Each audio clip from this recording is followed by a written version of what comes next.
fourth video, here we go. So this one is about breathing a bit of life into the drums that we just made. All I've done is moved the MIDI clips from session view into arrangement view, and I've also added this track here because I'm just going to record what the beat sounds like now, and then when we go make the changes in this video we can go back and A/B it and see, you know, what the changes we made sound like. So I'll just let you hear it and record it.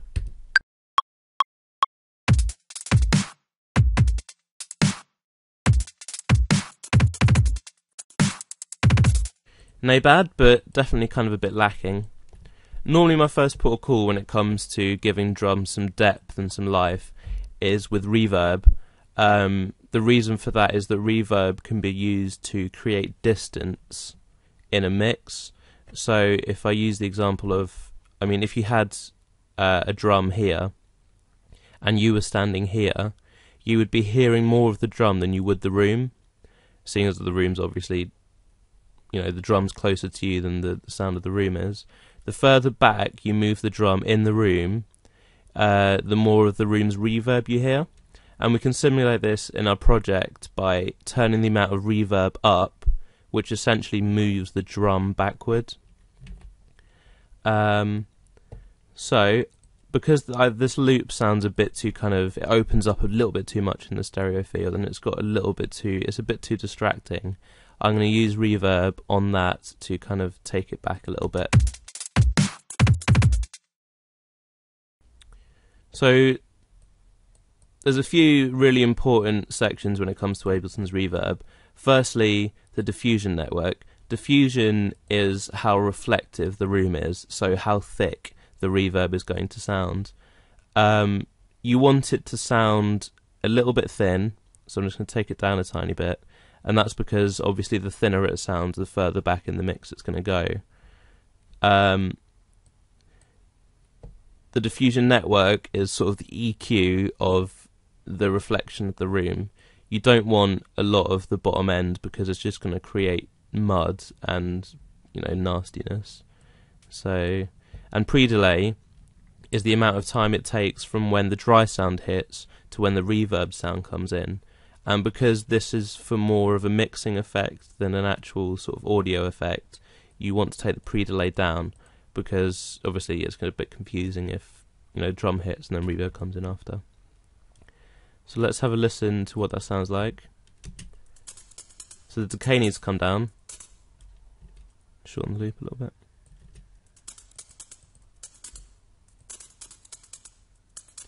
I'm basically taking the decay down until it sounds, you know, short and sharp like the actual hat loop is. There we go, now it sounds kind of real, if you know what I mean. Very far back, very far front, so we need to get a good balance.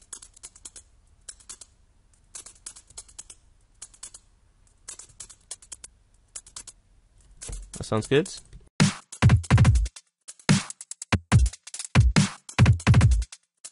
So now it sounds more rhythmical rather than an actual feature of the beat. Next, one of the reasons it sounds so far back in the mix is because it's not parallel, it's straight on the track, which means when you have this much dry, that's literally how much dry you're getting rather than a full dry signal with some wet signal added behind it. What I'm going to do now is add in a reverb onto this return channel so we can add it into the different channels individually and still have the dry sound there. So we'll retain all our punch while still having the effect of the reverb. Ambience is a really good free reverb. You should download it. I'll put the link in the description. This initial preset is pretty good actually, so I'm just going to take the time down to about there, I guess. Width, we want it to be nice and wide, so that's good. Size is good. So we'll add this in a little bit.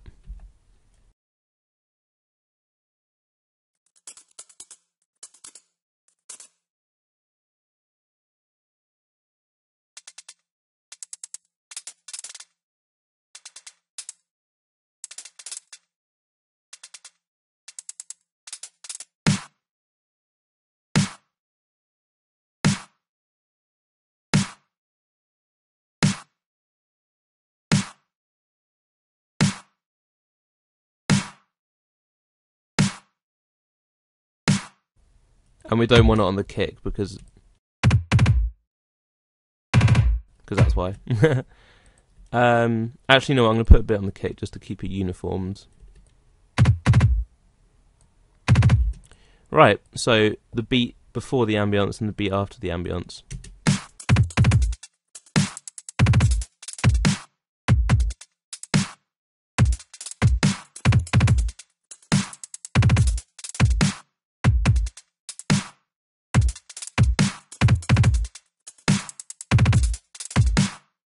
I'm going to turn the time up a tiny bit.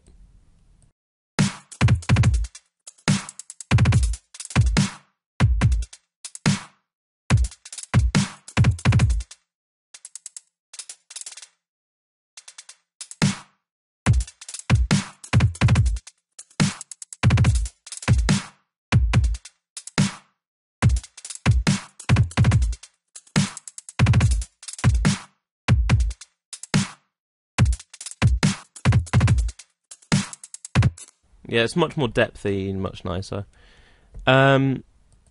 Compression. I want some compression on the overall drum rack.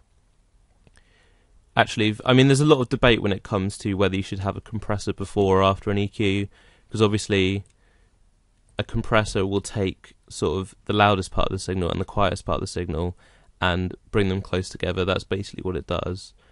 So when you're EQing and taking out, you know, a chunk of the signal, a compressor will then bring this part and this part closer together. I generally like to have my compressors after my EQs, so I'm going to EQ this first. It sounds good. It's kind of, I think it's like maybe lacking a bit in the top end, so I'm going to bring it up a bit around 2K. And a bit up here. Tiny bit out of the mid, just because that's where our bass is going to be sitting, and I don't know, I like the sound of scoop mids. Sorry, not scoop mids.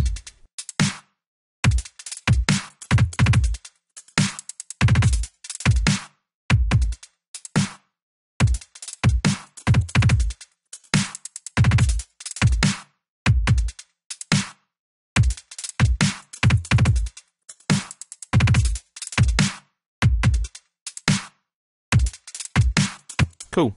And then compression after that. When it comes to compressing a whole of, you know, either an instrument rack or a drum rack, so that, you know, you want to gel it together, you want it to be as gentle as possible. You don't want it to be coming in and out. Ableton's got a really good preset for this. It's called Mix Gel. So I'm just going to chuck that on there. And as you can see, it's kind of continually compressing rather than jumping in and out.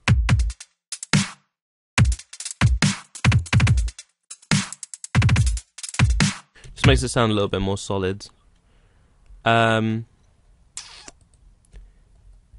Next, I'm going to put on this really good. Actually, yeah, here we go. I've got this really good. This is so cheap as well. I think it was like, you know, less than 20 quid. It's called Sausage Fattener by Dada Life, and it's got a really nice. I like the guy. So what it basically does is fattens up the sound, makes it really thick and like powerful. But sometimes when it comes to drums, it can take up too much room in a mix. So I'm going to add it and then turn it off, and then later on we can see if we need it or not. You really don't want much of this at all.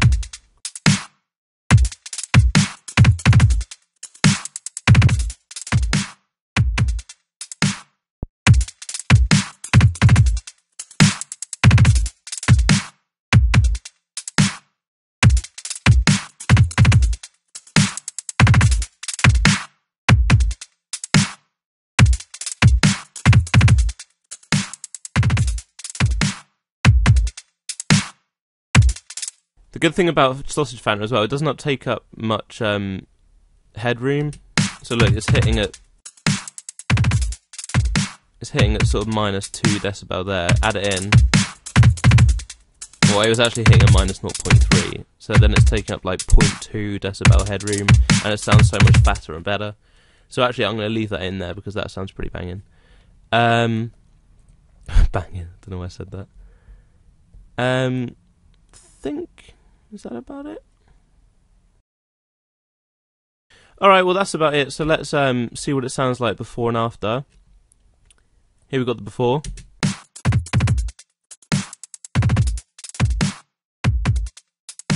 And the after.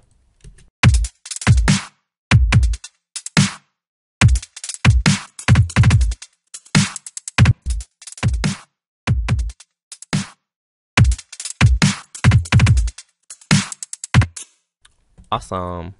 I just realised it's clipping the master channel. So what I'm going to do here is take down the group's volume, bring these guys up, because now our drums are made, we can just worry about, mixing the drums into the instruments with this channel. So let's turn it up to just under full volume, and then turn this up so it's about at minus 10 decibel, which is where we want it to be for headroom and proper mixing. Perfect. And when it comes to sort of, monitoring the signal chain and making sure nothing's clipping using these little meters here, that's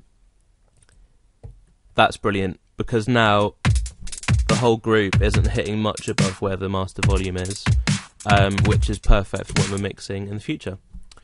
There we go. Awesome. Join me next time and we'll start actually building the tune. Forget about the drums a little bit.